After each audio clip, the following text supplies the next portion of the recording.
El futuro. Siempre que pensamos en el futuro, pensamos en ciudades futurísticas, robots, automatización. Pero, ¿qué va a pasar con las zonas rurales? Les hago una pregunta. ¿Cómo se imaginan ustedes las zonas rurales del futuro? Empecemos por los problemas. Actualmente, 16% de la población mundial sigue sin tener acceso a la electricidad. Por otro lado, las comunidades a la ribera de los ríos sufren los problemas de las inundaciones y no tienen un sistema que las alarme cuando una inundación viene en camino. Y por último, y muy increíble, pero 50% de la población mundial sigue sin tener acceso a internet. Entonces, ¿pero qué está pasando? ¿Cierto? Nos preguntamos. Tenemos la infraestructura y ¿por qué no ha llegado allá? Bueno, estamos hablando de comunidades de bajos recursos, comunidades, en mala la palabra, pobres. Entonces, si queremos llegar a esas comunidades, tenemos que llegar con innovación, pero no solo innovación de tecnología, sino sobre todo de negocios, de modelos de negocios.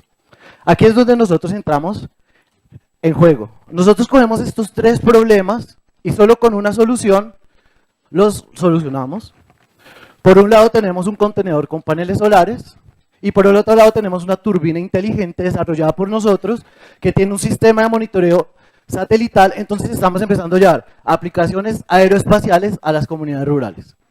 Con la energía limpia que nosotros producimos con estos dos componentes, tenemos las tres soluciones a los tres problemas. Por un lado, la energía, pero no usamos la energía para prender un bombillo. Usamos la energía para un proceso productivo que incremente la productividad, ¿cierto?, de las comunidades. Esto crea un desarrollo sostenible. Por el otro lado, la información. En la información tenemos dos cosas en especial. Por un lado, predecimos las inundaciones, podemos alarmar a la comunidad, pero muy importante, hacemos un comercio de estos datos a nivel nacional, internacional y regional. Y por último, telecomunicación, internet satelital. Existe una nueva tecnología que va a conllevar en los 2 años siguientes precio satelital del internet al precio casi de las ciudades que nosotros podemos tener. Nosotros en colaboración con la Agencia Espacial Europea estamos desarrollando un proyecto que llamamos el River Nexus. Son 2.200 unidades alrededor de toda la región tropical, que es donde está la mayoría de los ríos.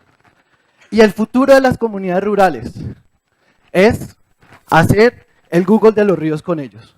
Esa es nuestra visión. Muchas gracias, mi nombre es Fabián Suárez y soy cofundador de eRay.